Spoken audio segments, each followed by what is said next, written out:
It is a tense moment. Doppelgangers going from tent to tent, carrying out inspections. Winter is lifting what turns out to be a faint path. The Silver Brook, a narrow little brook, pours off of a ridge of rock 12 or 15 feet high, a sheer drop. Bam! Two arrows come singing out of the blue, and they come in behind the waterfall. There is an overhang here.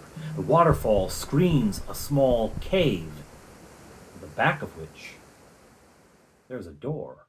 A blade mechanism set into the crevice of the door where the handle is. It's magically locked. And come back tomorrow when Bob Johnny has memorized knock. Two more arrows come singing down on them. Lightning bolt! She just scoots right up there because a space had been cleared away. In the leaf litter below, there is a door there, a hatch there, a circular hatch. They decide not to. They have gathered some information. There are orcs here, this close to the Elven Palace. Orcs! A note written in Elvish that says, take the supplies to Eagle Hill. Make sure no one sees you. Await orders. Thalion says he will take a company of elves out to Eagle Hill and see what is happening there. There's a crown of trees on top, but the slopes are too steep and too rocky for trees to grow, and so when you're on the top you can see over the forest for a long way. Looks like it was a red herring. Touchberry wants to question these two elves. Where were you on the night of the 3rd? Now is as good a time as any to go to that door and try the knock spell on it.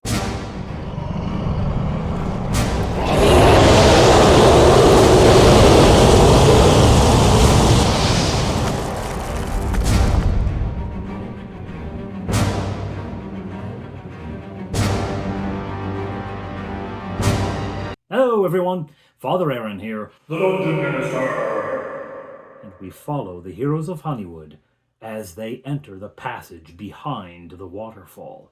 This passage is carved out of the living rock. There's no worked stone, it's just a rough carved passage, and it goes deep, deep, deep in. Up ahead, the passage turns to the left, and there is a faint greenish glow coming from around the corner. They douse their lantern. Faux fire, with nothing other than the glow ahead, hides in shadows and sneaks forward.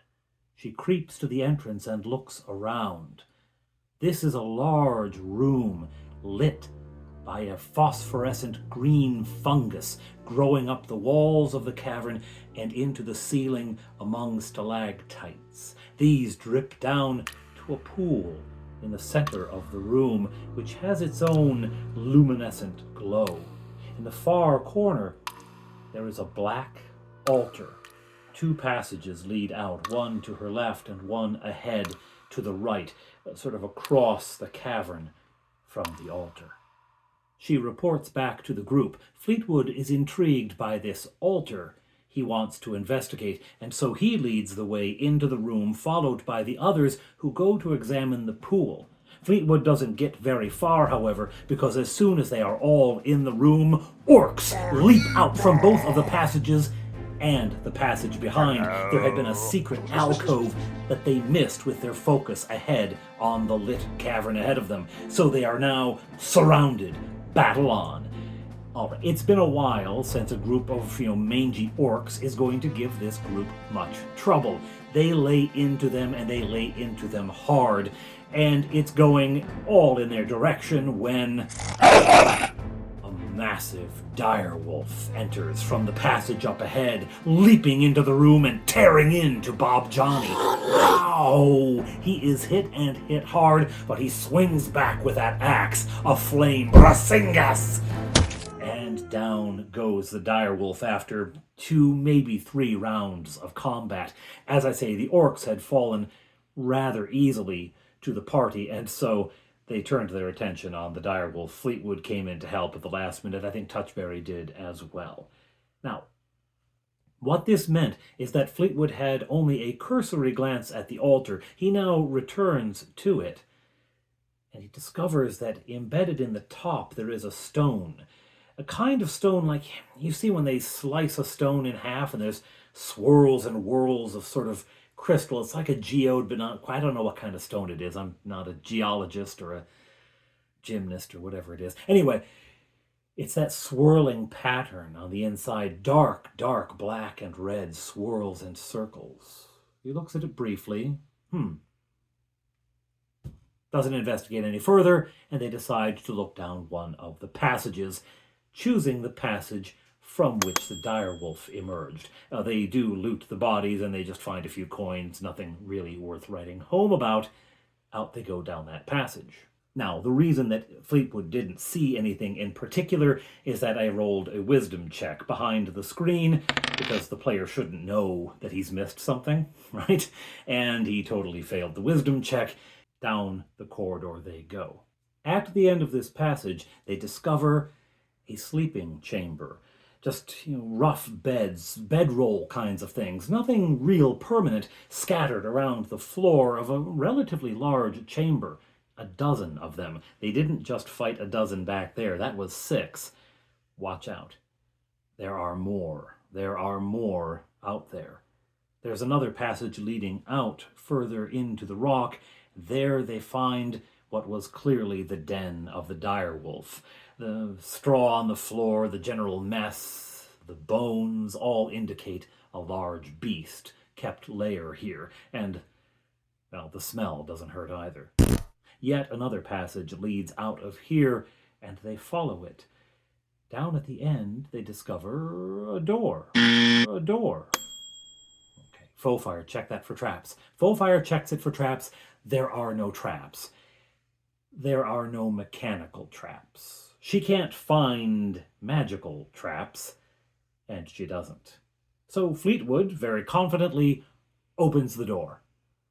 And immediately a web spell is enacted, and it covers him with sticky strands, descending from above, covering the doorway, and Fleetwood is stuck fast. I do every once in a while like to turn the player's spells against them, and they use web quite a lot.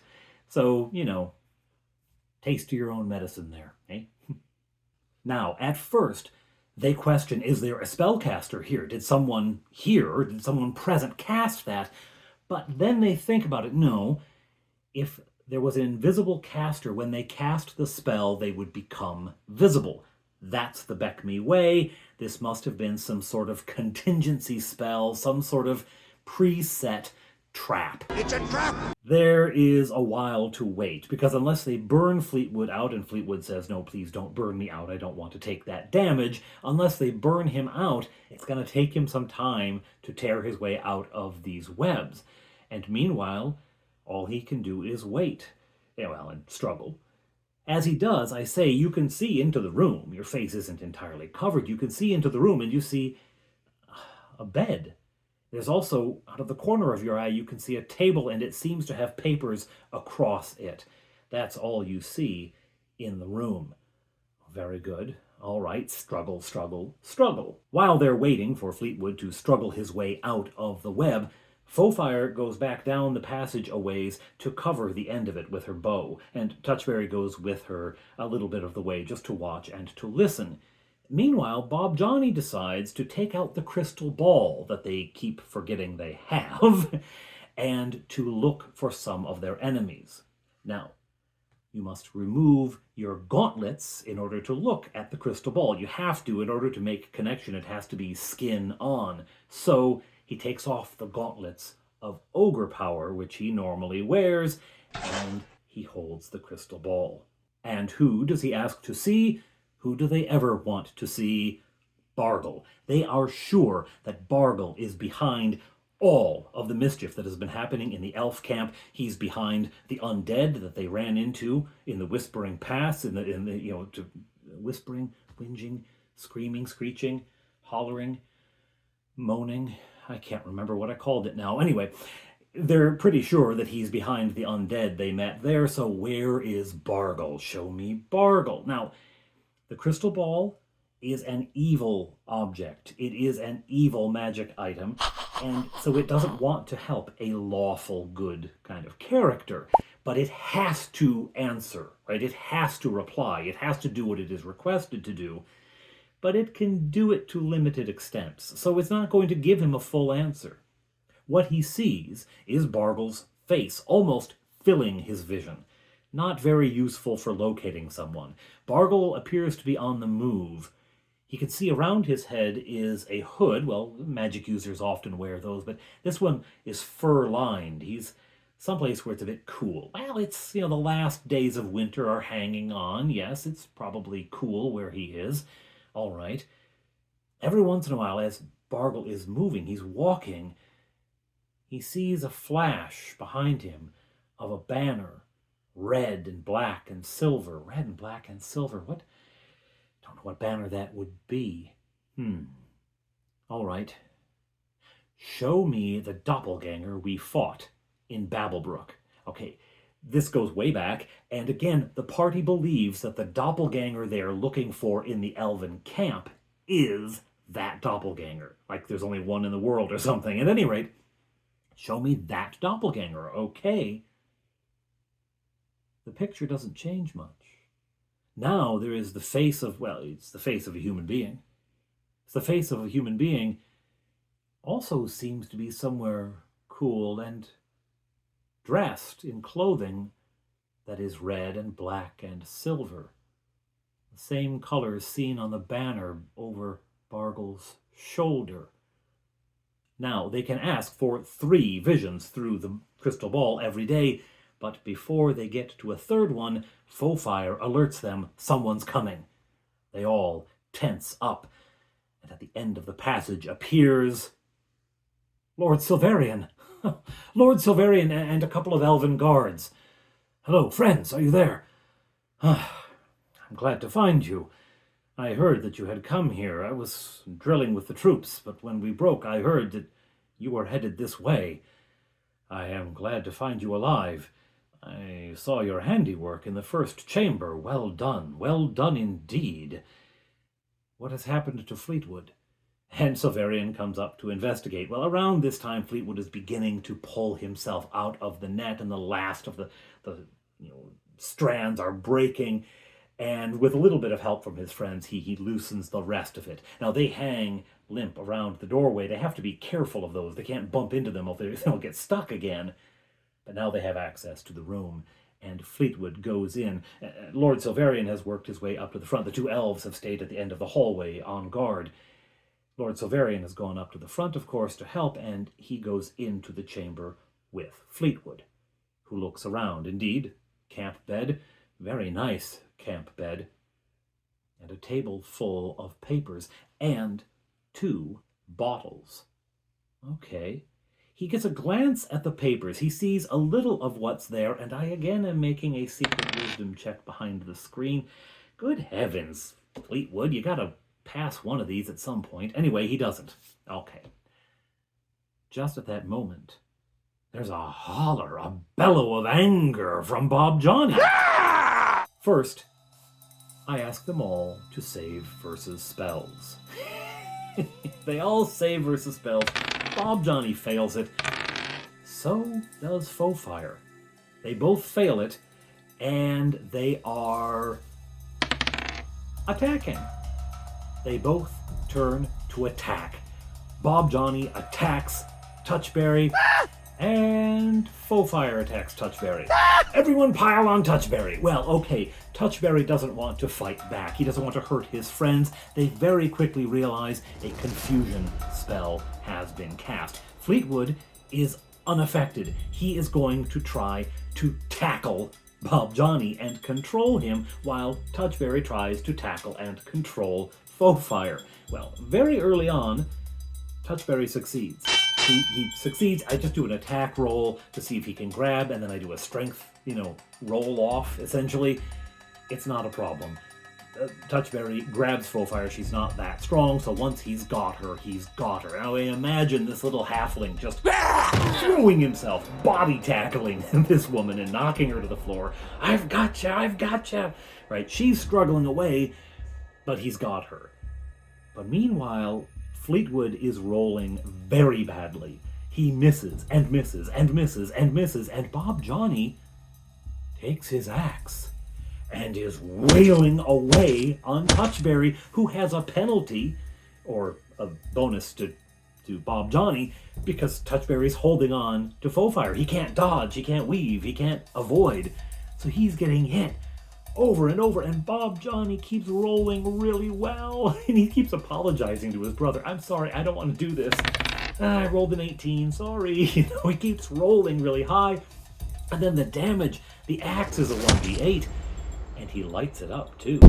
Because I tell him, you are furious, you want to kill Touchberry.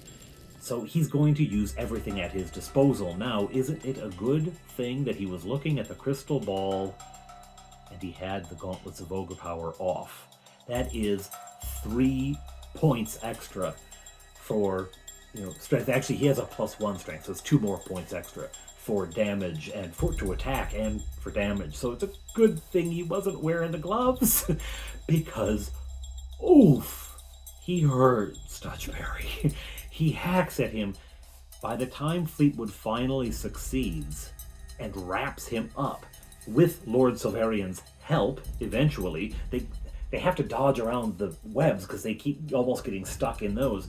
Once they finally tackle him, Touchberry has been hit a number of times. I think it's like 5-6 times, and he's down to 12 hit points. Ow! Ow. And he's about ready. He tells his brother, I'm about ready to hit Bob Johnny for real. I'm about to let Foefire go and turn on him. It's because he's going to lose his character here. But they do manage to grab on to Bob Johnny.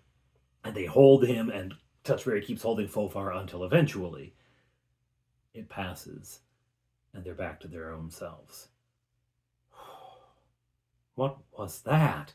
Well, they do, as I say, figure it out. It was a confusion spell. This corridor is trapped, heavily trapped. They don't want anyone here. Let's get in and get out as quick as we can. Okay.